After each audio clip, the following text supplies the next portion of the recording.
Man ఈ work చేసి ఎంత ఇస్తారు నీకు? 500 ఇస్తారు సార్. అంతేనా?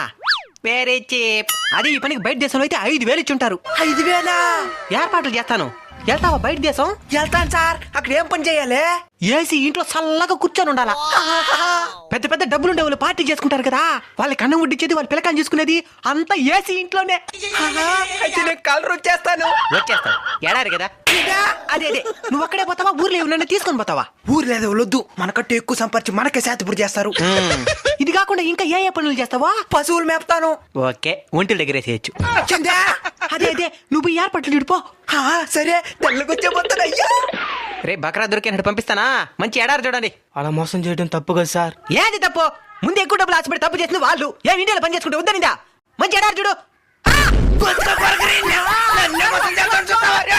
ఎక్కువ డబ్బులు కాసుపడి ఏ జంటి చేతిలో మోసపోవద్దండి. బయట దేశం పోయే ముందే జాగ్రత్త పడండి.